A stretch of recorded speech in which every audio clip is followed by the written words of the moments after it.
Hello, and another Sunday, y'all. Oh, I am having so much fun crafting in the camper.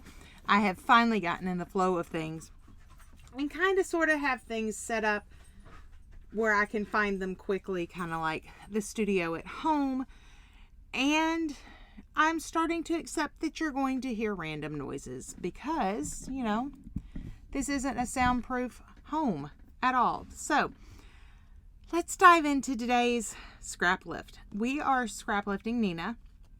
This layout we found over at scrapbook.com and asked her if we could lift it. And of course she said yes. And look at how fun this is. I love that she used a pre-made Vicky Booten background. Now, here's the thing. Because I am in the camper and I have very limited supplies, of course, I have none of my Vicky Booten print shop things. That is all at home. I do have where to next, but it doesn't really fit the photos that I want to work with. So we're going to be using some Doodlebug. Yeah, this is going to be very interesting. This lift, I'm going to just be really upfront, it's going to look very different, and we will talk about what I'm actually going to lift and how I'm going to pull these things in. But first, who am I? I am Karen. I am the everything behind A Little Kinder here on YouTube, Facebook, and Instagram. The links to all of that social stuff is down below. I would love to have you as a subscriber here and a follower there. So we are kind of on this once in a lifetime road trip. We have pulled our pull behind camper to Alaska, up through Canada, and are kind of in this phase where we are spending several days in one location, which really allows me the time to work on what I want to work on, scrap what I want to scrap, and I'm trying to use photos that are very current. So these are actually pictures that I took yesterday from when I'm filming. It'll be about a week, maybe a week and a half once this goes up. So we're currently in Skagway, and so we went out to Dyea. Dyea was the second entry point here to the Chilcote Trail. So I don't know how much you know about Alaskan history, but Skagway was the entry point to the gold rush. Skagway and then Dyea. Dyea is just a little further up this inlet and actually a little bit closer. The reason Skagway, here I am giving y'all a history lesson. Wow, I hope that you don't mind. But the reason Skagway was so big is that we ended up building the railway here, the White Pass Railway, and it bypassed some of the more dangerous, quicker but more dangerous ways to get to the Klondike where the gold was. You've probably seen in history books the black and white photo of all the men kind of going up the side of this hill. Well, that's out of Dyea. That was called Slope. I think it was Slope. I think it's Slope. And it's very steep. The incline is very, very incliney. I don't know what the word is. Steep. So we were out at Dyea. Dyea is no longer around.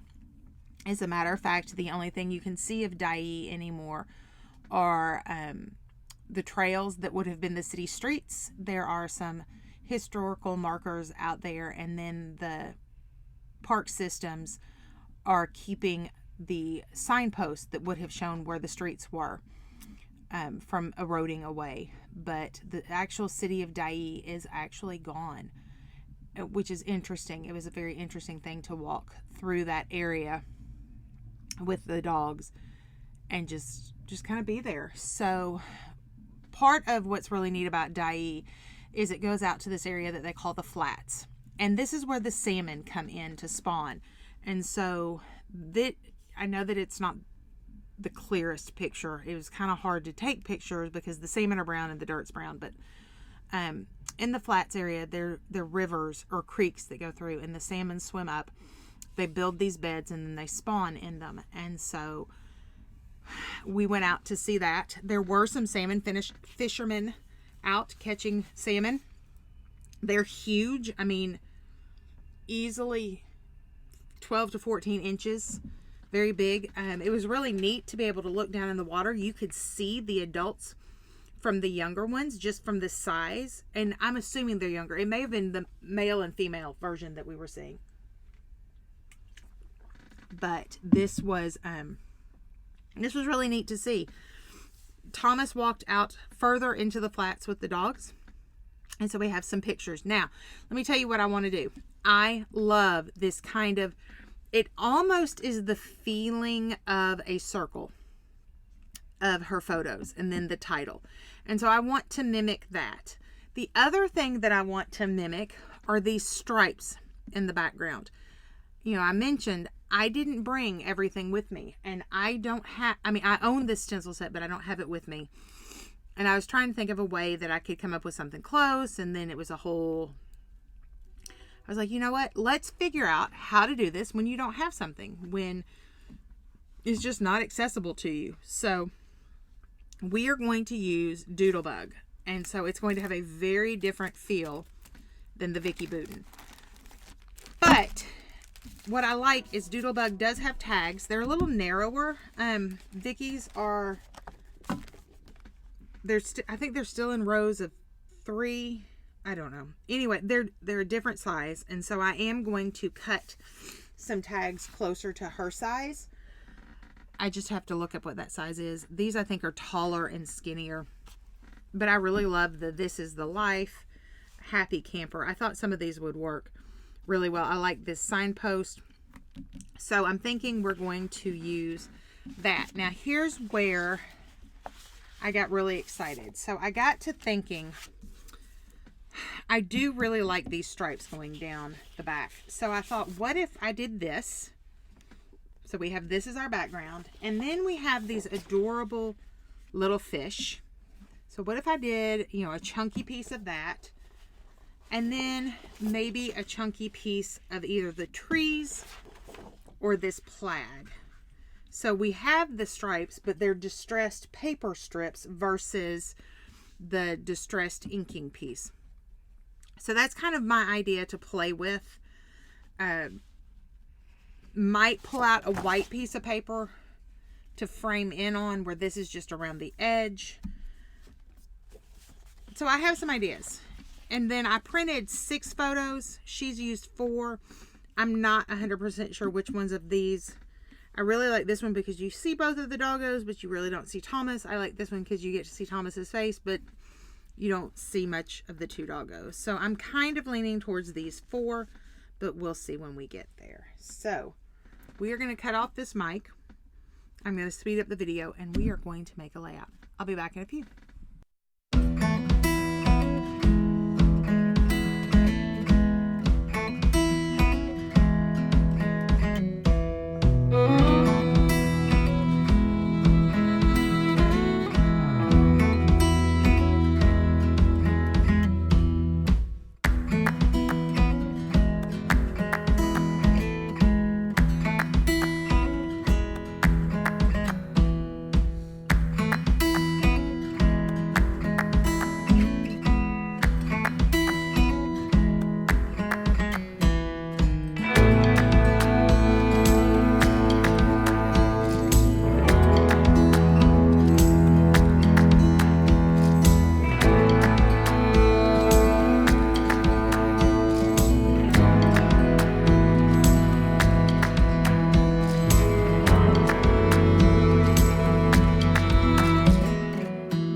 And here is our layout.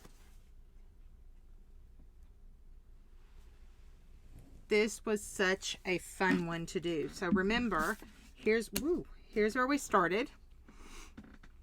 And I really drew inspiration from this almost circle wreath feel that we've got going on. And so I tried to recreate that in my layout. And then I also loved the way that we had this mixed media piece in the back. And although mine's not mixed media, I really love that movement back and forth. It really helps move you back and forth between the different parts of the layout. So down below I have the links to all of the crafters who are playing this week. I would love for you to go over and check all of my friends out and see their amazing take on this week's words, layout on our lifts. So I will also have still shots following. I will have this on Instagram as well as Facebook, where you can check it out there too. Please, if you are not a subscriber, I'd love to have you be one of my subscribers here on Facebook and on Instagram, where I do try to put out a new video every try to put out 2 to 3 new videos every week. Almost got that backwards and said a new video every 2 to 3 videos. Sometimes words can be hard, but here it is, gone fishing. And I do have room when I get back to where we have a printer to add just a little bit of journaling right in here on white strips, which will complete the layout. So there it is. Thank you guys. Until we are together again, go make some memories. Bye-bye.